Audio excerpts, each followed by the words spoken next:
Demak, men yana bitta mana sertifikat savolimizda aniq integraldan bitta savol chiqdi mana. Demak, mana 29-misolga kelib qoldik.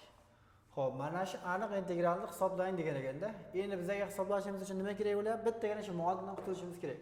Endi mana shu chegarani qaysidan qaysi oraliqgacha bo'lgan vaqtda mana shu chegaramiz manfiy bo'ladi, qachon musbat bo'ladi. O'shani biz aniqlab olishimiz kerak bo'ladi. Ketdik. Mana shu integral 2 ga bo'lib bo'ladi mana. Integralimiz -3 dan nimagacha bo'lyapti? 4 gacha, to'g'rimi? 2 ta x kvadrati, keyin 2 ta x bo'lyapti. Keyin dx. Qachon manfiy bo'ladi? -3 dan to 0 gacha manfiy bo'ladi, 0 dan 4 gacha keyin musbat 2 ta. Shuning uchun 2 taga ajratamiz. Demak, ajratadigan bo'lsam, xo'p, -3 dan 0 gacha nima qiladi? Mana bu 2 ta x kvadrati ko'paygan minusdan 2x bo'lib ochiladi. dx. Tushunarli bo'ldi? -3 dan 0 gacha minusdan 2x bo'lib ochiladi. Keyin plus integral endi nimadan boshlanadi? 0 da tugab, endi 0 dan boshlanadi. 0 dan to 4 gacha musbat bo'ladi keyin. 2 ta x kvadrati ko'paygan 2 ta x dx. Bu teng. Tushunarli bo'ldimi? Demak, davom etamiz. Bu teng ekan. Keyin chegarani qo'yadigan bo'lsak, chegaramiz -3 dan 0 gacha. Buni yozadigan bo'lsak, nima bo'ladi? Xo'p, men oldiga minus chiqarib qo'yaman. Minusdan 4 ta x da 3-inchisi. Keyin dx. Tushunarli bo'ldi? Keyin plus chegaramiz 0 dan 4 gacha. Demak, 4 ta x da 3-inchisi keyin dx bo'lyapti. Endi buni hisoblashimiz kerak bo'ladi. Birinchi endi boshlang'ich olib olaylik.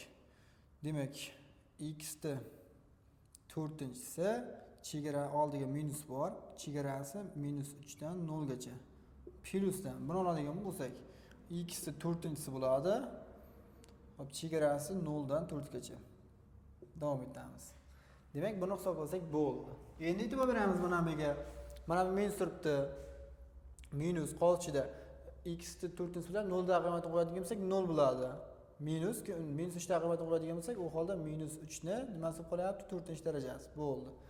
Keyin plusdan davom etamiz.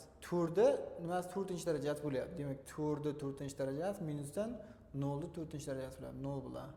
Endi buni hisoblaymiz. Xo'p, endi e'tibor beraylik mana. Mana bu nima bo'lib qolyapti? -3 ning 4-darajasi nimaga teng bo'ladi? 81 ga teng bo'ladi. Keyin mana bu yerda -81 bo'lyapti. Keyin mana bu yerda minus bor bo'lyapti. Demak, nima bo'lar ekan? Minus ichkarisi nimaga teng bo'lyapti? Minusdan 81 ga teng bo'lyapti. Minusga minus, plus ketyapti, 81 da o'zi hosil bo'ldi. Plusdan 4 da 4-darajasi qolyapti. U degani nima degani? 16 kira 16. Demak, 256 ga teng bo'ladi 4 da 4-darajasi. Endi ikkalasini qo'shib qo'ysak, bo'ldi, natija kelib chiqadi. 1 ga qo'shsam 6 ni 7, 8 ga 5 qo'shsak 3. Xo'p, keyin 337 ga teng bo'lgan ekan natijamiz. Buni hisoblaydigan bo'lsak, mana shu aniq integral. Demak, 337 degan javobni qaraymiz. Demak, C javobga mos kelar ekan. Shu bilan 29-misolimiz ham o'z nihoyasiga yetdi.